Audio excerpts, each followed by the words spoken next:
Olá, mais um vídeo aqui no canal e no vídeo de hoje vou responder uma pergunta que eu recebi e confesso pra vocês que assim que eu li tive a seguinte reação. É sério isso? Isso existe? A pergunta foi a seguinte.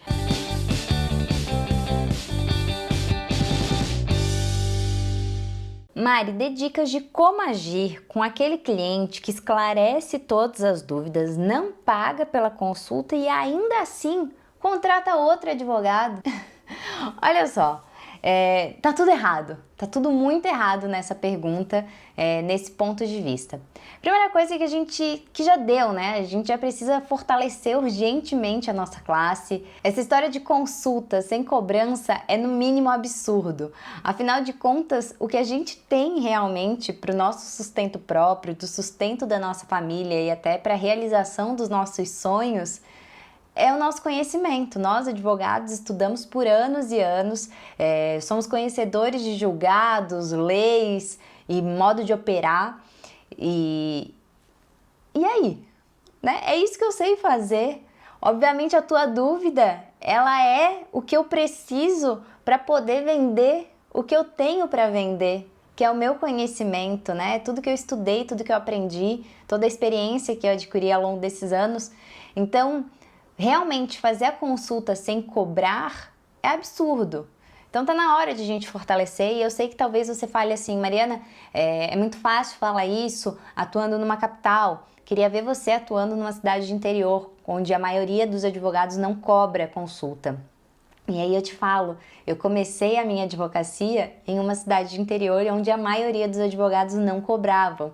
E aí eu abri meu escritório, recém-formada, e falei que cobraria consulta. Imagina só, bastante ousado, né? Uma advogada que acabou de sair da faculdade, falando que ia cobrar consulta, enquanto existiam advogados com anos e anos de experiência em que não cobravam consulta. Mas o cobrar a consulta é também uma estratégia para você gerir melhor o seu tempo.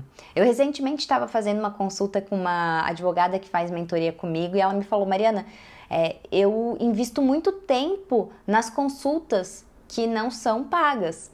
E aí, em torno de 5 dias por semana, 2 eu passo dentro do consultório, do escritório ali, né? Atendendo realmente e daqueles clientes, poucos fecham. E aí é onde eu falo, né, sobre a gestão de tempo. Será que essa forma de consulta gratuita é a forma mais eficiente para você fazer conquista de clientes? Né? Qual o momento em que você se valoriza? De verdade, quando eu tenho um cliente, ele paga pela consulta, ele paga X reais para ficar 1 hora ali comigo, explicando o caso dele e recebendo estratégias, conhecimento, informações, esse cliente ele chegou até mim através de alguma indicação ou através de uma pesquisa dele. Já existe ali entre eu e ele, mesmo sem eu saber, um laço de confiança e de credibilidade. Afinal de contas, como eu falei, quando esse cliente decide pagar para 1 hora comigo, ele acredita que eu tenha realmente estratégias e soluções para aquela demanda dele. A chance de eu converter esse atendimento em um cliente é muito maior. Obviamente que nem toda consulta, nem todo atendimento transformará em um cliente, porque nem sempre é caso da contratação de um advogado, né?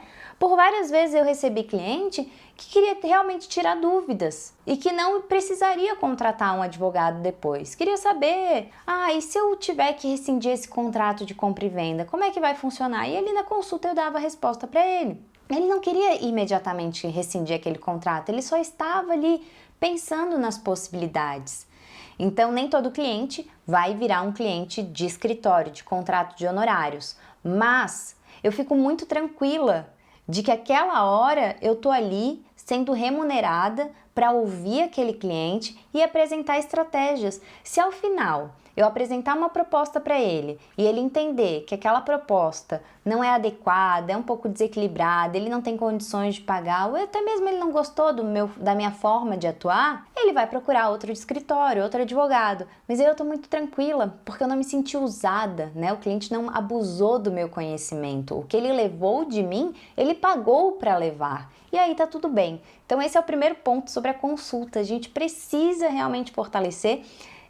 não só em, precisamos cobrar pelo nosso conhecimento, não só por isso, isso é importante, mas não só por isso, mas também como uma estratégia de gestão de tempo. A partir do momento que eu abro a minha porta, começo a atender à torta e à direita todo mundo que quer tirar uma dúvida, eu acabo prejudicando o meu tempo.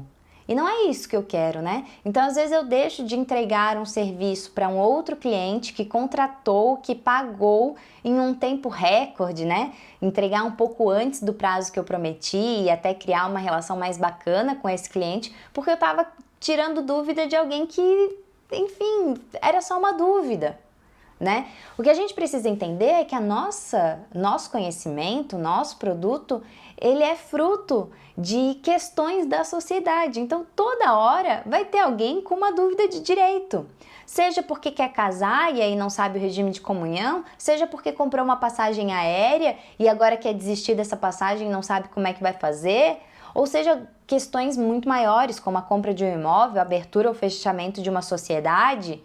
E, enfim, a gente sabe, o direito ele está em todas as áreas da vida em sociedade, então a gente sempre tem uma informação relevante para alguém. Mas será que essa pessoa está disposta a pagar por aquele conhecimento? Eu, de verdade, compartilho muitas informações. Vocês sabem que produção de conteúdo é uma coisa que eu adoro fazer. E eu me disponho a compartilhar conhecimentos da minha área de atuação de forma gratuita no meu blog. Quem quiser entrar lá e tirar dúvidas sobre aquele assunto, tá lá, tá livre, pode ir lá e tirar essas dúvidas. Agora, a partir do momento que você quer um atendimento mais personalizado, que tenha a ver exclusivamente com o seu caso, você vai ter que pagar por esse atendimento. Essa é a forma que eu tenho para parar tudo que eu estou fazendo para ouvir a tua demanda. Se você não me remunerar por isso, eu não tenho como parar tudo que eu estou fazendo, os outros clientes que eu estou atendendo, para te dar as respostas da tua dúvida. E como eu falei, é muito importante a gente entender que o cliente que paga pela consulta é um cliente que converte muito mais fácil, num percentual muito maior, em se tornar um cliente de contrato de honorários. E aí, como eu falei, se esse cliente ele opta por procurar um outro escritório, eu sempre acho que ele deve ir. Eu realmente não fico leiloando os meus honorários. Quando eu chego a um valor, eu tenho toda uma técnica de precificação. Eu sei o motivo pelo qual eu estou cobrando aquele valor. Então não adianta o cliente me falar, mas o advogado ali da esquina fez por R$ 5.000 mais barato. Que bom! Né? Eu não sei se ele tem uma técnica de precificação, eu não sei se ele sabe exatamente o que ele está fazendo para precificar dessa forma, mas eu sei. E confiando na minha precificação, eu sei que eu não tenho como fazer esse serviço por esse preço. Então, se para o senhor é mais adequado ir até esse advogado e contratar esse serviço por R$ 5.000 a menos, fique à vontade. Eu não vou ficar chateada. Eu cobrei para atender aquele cliente. Eu disse para ele que eu cobrava X reais a hora. 2 horas, 3 horas, quantas horas ele precisou contratar.